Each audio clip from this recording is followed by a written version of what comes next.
Hello, grade 11. Welcome to another day and another session of vocabulary. We're going to be starting off with our first story. The name of the story is What I Have Been Doing Lately. It's a short story by Jamaica Kincaid. And of course, we're going to be starting off with the vocabulary of the story.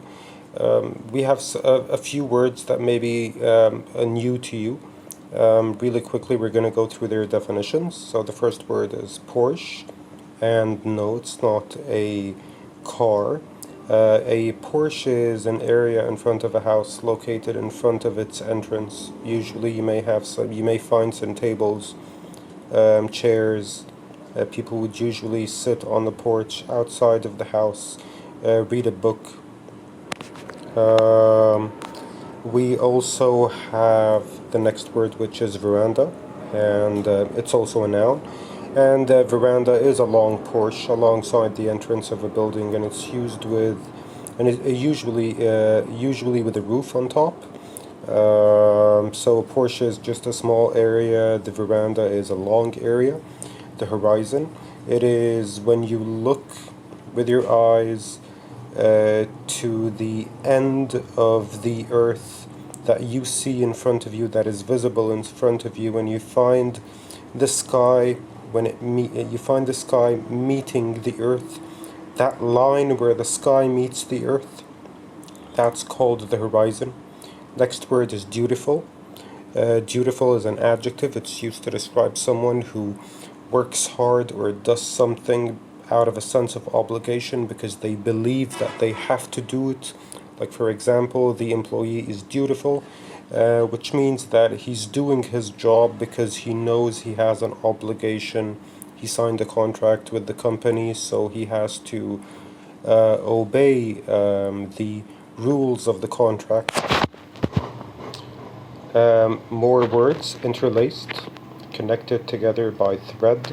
Like, for example, a t-shirt could be interlaced. You could find that the thread of the t-shirt is connected together or twisted around each other. Entwined is also another word, another adjective, when two or three threads are woven or twisted together. Distinct, another adjective, something that is clear or different from others of the same kind. Like, for example, think of 3 shoes.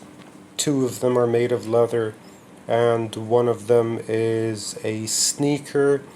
So you can tell that the sneaker is distinct because it's different from the others. Before we read the story, we have to go through a quick literary analysis of the story.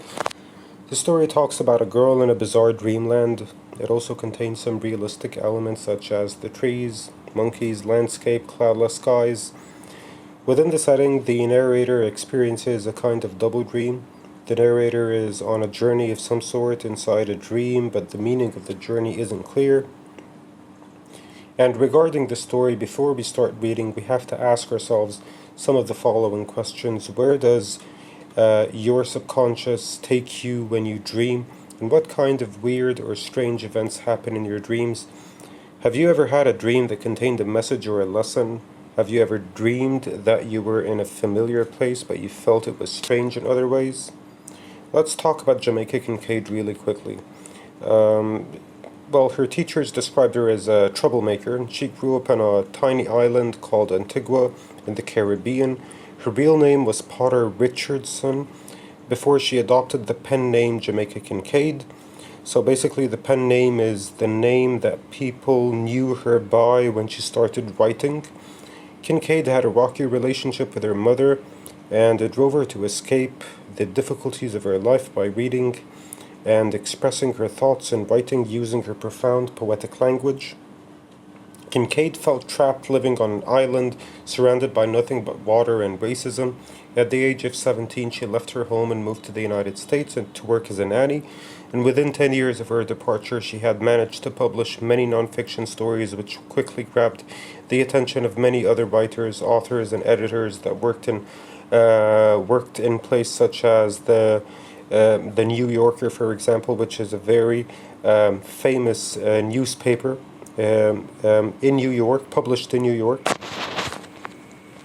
And the targets and objectives for this selection, we will analyze a stream of consciousness.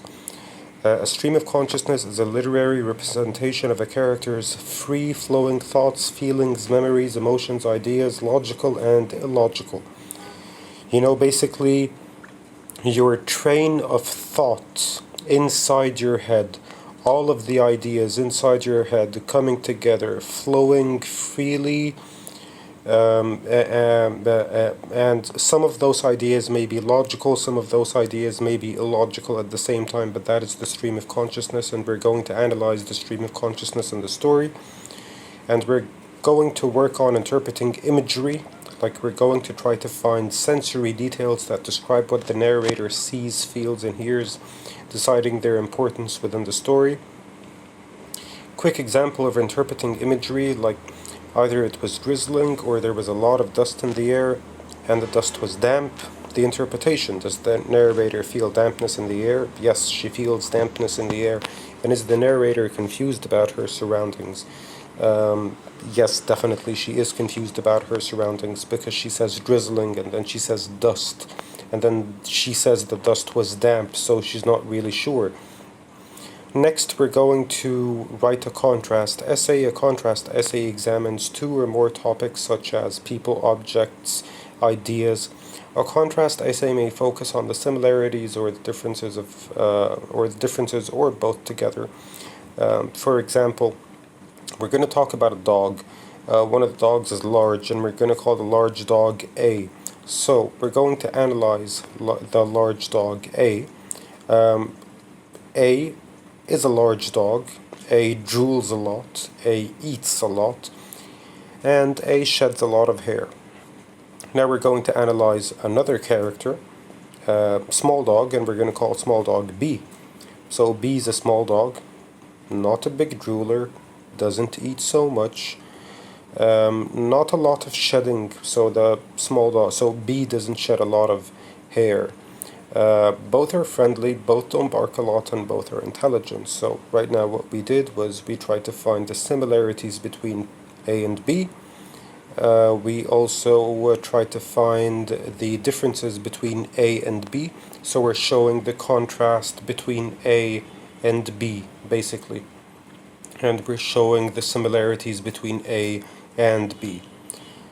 And pretty much that's it. Thank you so much, guys. If you have any questions, please feel free to ask.